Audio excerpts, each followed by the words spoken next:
I'm just gonna record everything. Okay, sure. That's Yeah, I've been good. doing really good. Yeah, yeah. So what's new with you?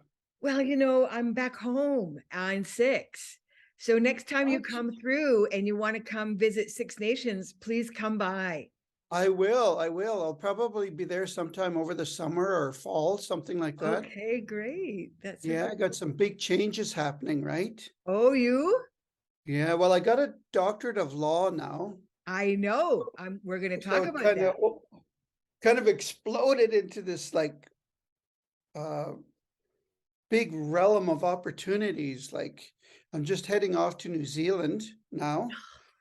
So I got offered a position over there at the University of Waikato for to be the director of cultural studies in New Zealand. Yeah, so I'm just heading over there, like, and I'll be there for 2 weeks. But you know, it would be a huge change for me to leave the country, and live somewhere else. I mean, for 2 weeks, that's not, that's a holiday basically. Yeah, But, yeah.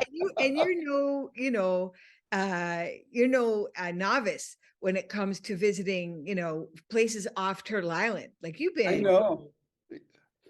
I've been all over the around world. the world. Exactly. I've Exactly. been to New Zealand, actually. This is my 7th trip. Amazing. Have you been to New Zealand? Twice. Oh my God. There's such a connection I have with the Maori Yeah. because they're so much like we are. Yeah. I'm going to shut my phone off Okay. because I got all kinds of, Adoring fans calling you. mostly my kids. Hopefully they adore you. Yeah. But no, I know. And you know what? It's so funny because I just had breakfast with a friend of mine who just got back from Oh, Australia and New Zealand doing a tour. And we all say the same thing. Us Native people, we all say the same thing. When we go down there, there's a yeah, kinship. We yeah. recognize it right away. It's true. Yeah, It is true. I mean, like when I go there, I'm just right at home, like I'm totally at home. sure. I'm, I'm sitting in this chair, so I have to That's amazing. So s- you know what, scoot my Garry? seat. Yeah, I'm gonna start this chat visit yeah. with a really rude question. Oh, ask away. How old are you? Well, I'm 68. Are you? I'm going to be 69 in a few months. Are you? Yeah, yeah. When is your birthday? November. Oh, you Scorpio. Yeah, yeah. Right in the That makes middle, right smack oh, dab in the middle. you know what? That makes a lot of sense. Yeah, That makes a lot. I didn't know that about you. That makes a yeah, lot of yeah. I'm yeah. right. I've been around for a while. That's for Well, sure. that's why I was asking because it leads me into the first kind of formal question Mhm. I have for our visit and our chat is, my understanding. I mean, you're just 8 years older than I, Mhm. which kind of like is significant in a sense, Yeah, but I'm just someone who came into my writing identity kind of later in life. I was yeah, like just fucking around, yeah. as a young person, but you, Garry, Mhm. you came up, you were writing and you came up as a writer when really there wasn't a lot of other Native writers to kind of like bounce to reflect off of, No, if I'm correct in saying that. And I'm yeah, wondering, like maybe there was Thompson, maybe there was Lee, maybe yeah, there yeah, was Christos, maybe there yeah. was, these other Jeanette folks. Jeanette Armstrong, Armstrong, thank you. Yeah. Maria Maria Campbell, Campbell, thank you. Yeah. and Ruby Slipperjack. Those were Oh the my main God. Yeah. ones, Yeah. you Yeah. know. Yeah. So when I started writing, way the heck back then, those were the ones. And Well, then the influence really came from the American writers too, like Leslie Marmot Silko, yes, Joy Harjo, yes, Scott Momaday, and all of yes, these different writers, right? yes. So that was kind of the spark that Okay. got us going up here more. Okay. Okay. Okay. Yeah. See, no, because like I wanted to know how did you fall into poetry in particular? Was it because you saw other examples of Native writers leading the way, or, showing you the way to do that? Or was it other non-Native entities and individuals who showed you or sparked that thing in you to become a poet? No, it was only Indigenous writers. Mm, I had no connection whatsoever to non-Indigenous writers, none. wow. I had I couldn't relate to anything. And actually, it was Joy Harjo's work Mm, that really influenced me. I remember reading her book. She had some horses, yeah. and she had horses with long, pointy breasts. She had horses with, you know, razor blade. She had all of these images, and reading that one poem was what really sparked my writing. It really sparked my interest in writing, and I started to read up on her, and then that led me to another poet, Jimmy Baca. I don't know if you're familiar with his work. Yeah.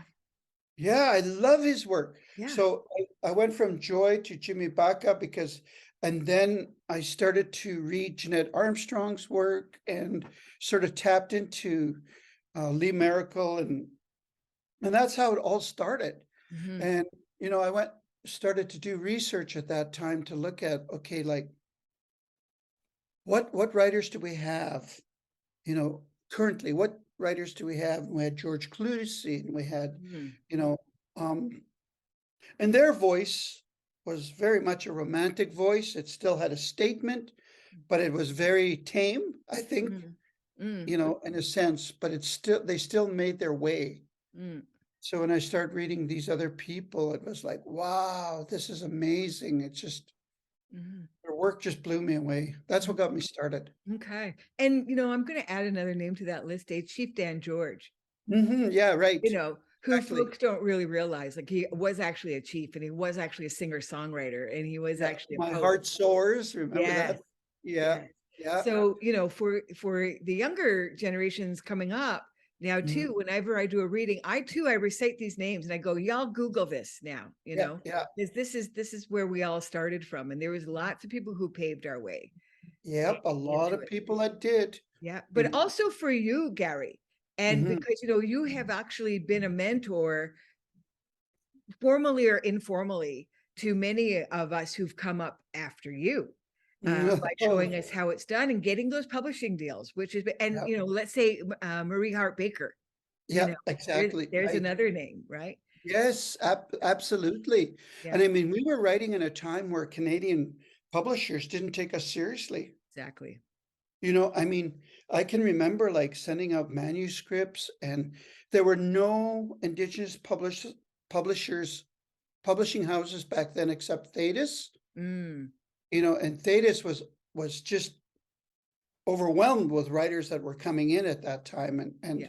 It was a small publishing house, and, you know, um, so reaching out and crossing that line into the mainstream publishing world was hard. Yeah. It was a really hard. Yeah. And I remember the first publisher, a mainstream publisher that took an interest in my work was Thistledown Press in Saskatchewan. And I mean, like, those guys went all out. I Wow. mean, like, for my work. And that's when my book, Glass Teepee, came out. That was Oh, way wow. the heck back in the 90s or 80s or something. Wow. Yeah. Yeah. Yeah. Yeah. Yeah. But even then, like, when you think about the 80s, I mean, it was all, much music and pop culture and, like, Yeah, big hair and disco still, a little bit like yeah, that. So yeah. who knew anything about Native poetry? But one of the other things I wanted to say, the way that you're describing a West Coast poet, say, for example, you go, oh, there's like a romanticism in there, but Mhm. also very strong statements. Well, that's the people. Like, I mean, I lived as a guest, as you Yeah, know, on Coast Salish yeah, territory, and that's exactly how I would describe the people. They yeah, don't vibrate like a Mohawk person does, but they got their own vibe. exactly, right? And I mean, anybody that writes, they write because there's a reason to write, and there's somebody that's going to hear that reason.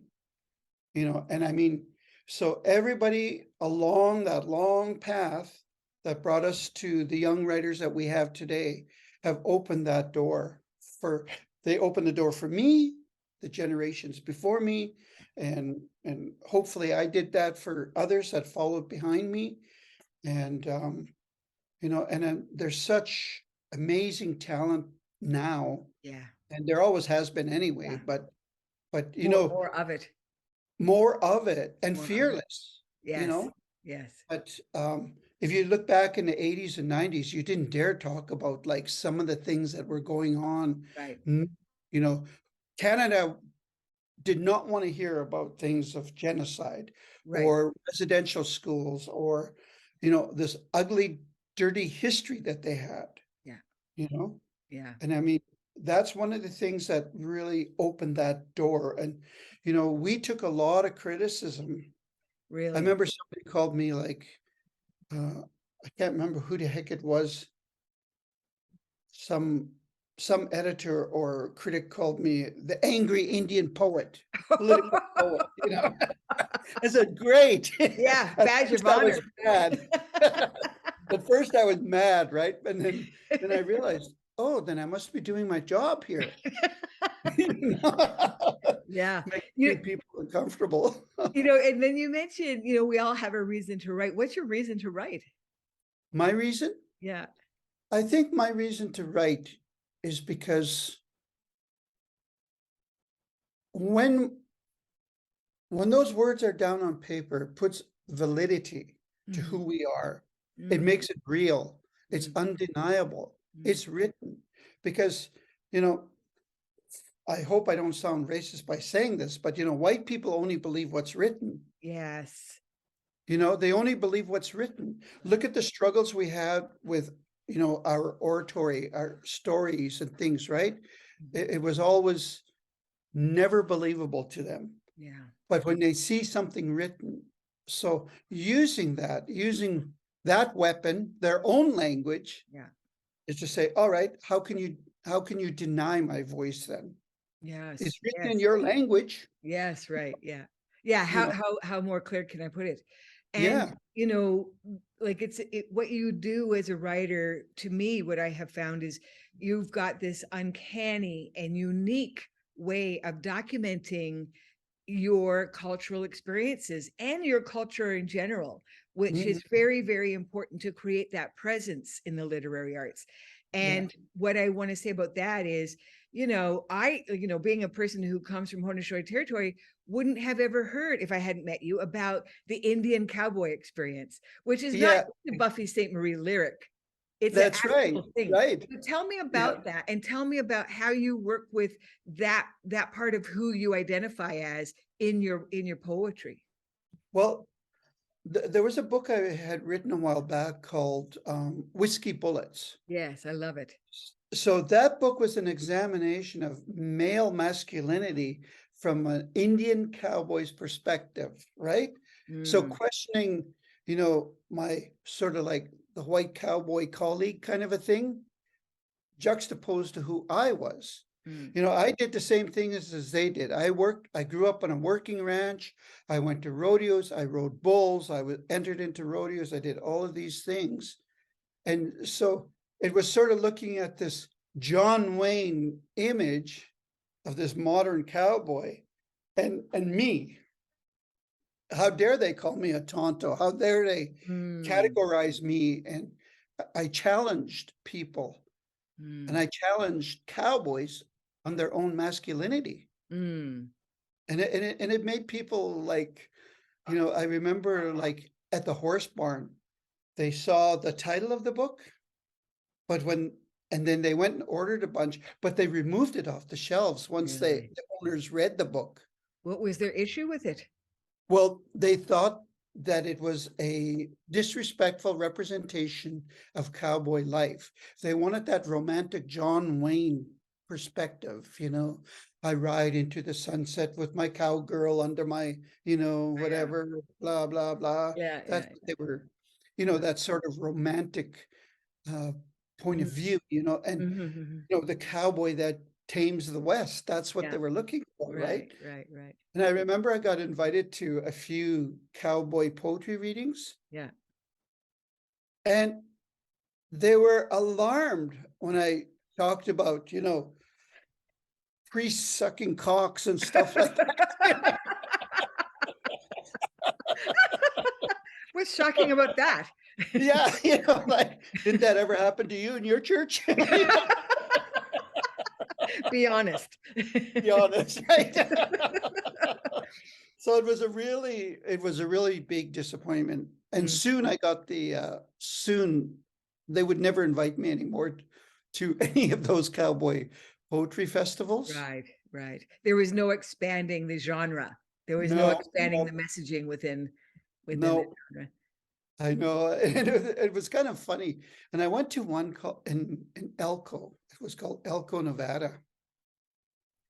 So I walk in, and you know, and then everybody knows the Gottfriedson name in rodeo, right?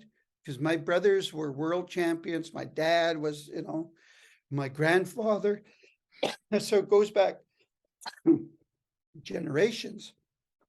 So I go to Elko, they read my stuff, and I read my stuff. And at first, everybody's really excited, you know, like, oh, Gus Gottfriedson's son he's a poet, and he's gonna read, and he wrote bowls, and I remember him when he wrote bowls, and blah, blah, blah. But when they heard my stuff, it was like, oh my God, get him out of here. Really? Well, Yeah. but they're not, you know, literary critics. These are, No, you they're know, not. right. But it's unfortunate that they couldn't find an appreciation, you know, Yeah. for something that's reflecting their own experience. But Right. it goes to speak to how people, you know, even society gets trapped into a certain image in a certain genre, Yeah. and they refuse to move from it. Mm. I mean, we see that all the time, like in universities with indigenization and decolonization, right? The colonizers can't admit that they're colonizers yet, so they're stuck in that realm, and so everything they teach or they want to move with is all stuck in one realm. Right. So when it's challenged, and I see that with poetry, I see that with you know, the cowboy and Indian poetry. I got invited years ago to send an article to the Cowboy and Indian magazine. Have you ever seen that I magazine? have seen it. Yes. Yeah, it's a beautiful magazine. Yeah. And it's been published for years, Yes, decades. but the editors wouldn't publish my work. So, I mean, because again, it was not the norm that they were looking for, you know, and they just wanted a really tight romantic view. We want to promote, you know, like good images, and you know, people feel uncomfortable when they're challenged with the ugly side of things. Sure. Yeah. And you know, now that you've reached this position where you do have a certain level of influence as a writer, but also I want to launch with that, I want to launch into this next bit of interesting bit about you, and that is, in May of this year, you will have received an honorary Doctor of Law from the UNBC, which is the University of Northern British Columbia, during their convocation ceremonies. And this is righteously awarded to you because of your work as a poet and educator, but also as, you know, this person who works with social issues. So congratulations, Garry. Thank you so much. This is really well deserved. And, you know, I'm glad that we're all going to have this opportunity to celebrate you in that way. And I'm just wondering, you know, because you have been in this game for a long time, and I've said this in the past, and that is, and I mean this, that, you know, the interior Salish people are the most like the Haudenosaunee people in terms of our strength of resolve. Yes. Our ability to know what is right and what is wrong, and to act upon that knowing. Yeah. And I have always made that relationship with the interior Salish people like yourselves. So because you have been in that culture, born into that culture, and worked within that culture of these social issues, what do you see was the most important social issues when you came into that to being a poet, and what is really important now? What I really saw was really, really important was that we needed representation, brown faces in every part of society. That also included our society, my society, the Secwepemc Nation Society. We needed people that the younger people could look up to, because I came through a space where, you know, we challenged and broke down the residential school. And then there was no transition. There was no preparation for us to go into the public school system. And so generations, my generations, fell by the wayside and were left hopeless again. Our people fought to break down that residential school, and we have the biggest, ugliest residential school in Canada on my reserve. Yeah. So all of us that went to that residential school in those years, and then when they finally, you know, my mother was leading that charge to get us out of there, and they did get us out of there. But when we went to the public school system, there was no preparation. We had no idea what we were going to be up against. Right. So many people just dropped. So I thought, what can I do? What can I do? You know, I'm such a strong nationalist when it comes to my culture, who I am as a Secwepemc person. And my parents said, we fought hard for you guys to get an education. Go to school. Bring that education back to us. Somehow bring it back to us. So that's what I did. And, you know, it was not an easy road. I left Kamloops and I went to the University of Calgary, and there was only 20 of us in 1974 when I got into university in 1974. 20 Indigenous people from all across Canada at the University of Calgary. Wow. Only 20 of us, and none of us were in the same programs. Wow. But what we did, we all found each other at the university, and we all helped each other out. Eugene Creighton, who I went to university with, became a Supreme Court judge. You know, a provincial Supreme Court judge in Alberta. Sharon Big Plume became, you know, a doctorate of social work. And all of these people that we found our way in university and found our way to support each other did something and went back to the communities. The fight was the same, Janet. The fight was the same. It was to elevate our people inch by inch, you know, just a bit by bit by bit. And that was the motivating factor for me. Right. And then where it brought me today is where I'm in a position now where I'm kind of coasting along. I'm, you know, when I sit back and I think of the younger writers like Jordan Abel and, you know, Joshua Whitehead and all of these people, Katerina Vermente, all of these young writers. Yeah. How strong they are. Yeah. Well, you're one of them, and us, we lifted them up. We did so by our very presence. We didn't have to be in front of them. We didn't have to do anything. All they needed to know was, hey, there is another brown face speaking about who we are, which gave them the courage and gave them, you know, that strength to move forward and do what they needed to do. And now in my stage in my life, you know, I've kind of slowed down with a lot of my writing in a way. I'm still writing. I got a new book that I'm just working on called 215. But I'm slowed down. Yeah, I'm slowed down, right? But I'm working on a novel still. Okay. Oh, a novel. Yeah. Oh, how exciting. Oh, it's really hard. I don't know how Richard Van Camp and those guys do it. It drives me crazy when I'm really. I try to go to sleep at night, and I got all of these characters like roaming around in my head, like having dialogue and doing these different things. Right, Drives right. me crazy. Oh my God. You've given birth to these characters and they will not leave you alone, Oh God, no, I know. It's right? like, yeah, I know. I told Michelle Good, I said, Michelle, you got to help me with this. She said, all right, I'm waiting for you. I'm waiting for you. And then Yeah, yeah, I've been saying this for a couple of years to her. I've got the draft done. right. And so she wrote to me not long ago saying, well, I'm still waiting. Like, okay, yeah. I don't know if I'm scared or what I am, what Yeah, I'm I mean, feeling. it's new for you, hey? So Yeah, and it's it's really gonna new.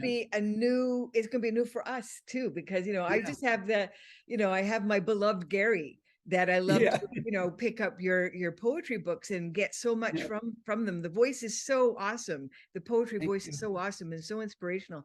But Garry, writing and educating and activating and all of that stuff is not the only thing that you do. You also edit. And so, Yes. you're a great editor. And so Yeah. I wonder if you could just speak a little bit about, our role in terms of editing and the whole like ecosystem that Mhm, the mhm. writer needs around them and the importance of maybe, activating those roles with Native people. If you could talk about that a little bit. Sure. Well, for me, the magical part about writing is the actual editing. Yes. That's when you really get to sculpt what you're writing. That's when you get to really put the fine details into the actual artistic piece that you just gave birth to, right? Mm-mm. So the best part about writing for me is the actual editing. Now, when I edit other people's work, I'm very, very clear that I do not want to destroy or disrupt their natural voice. Mm-hmm. In fact, what I try to do is emulate their natural voice rather than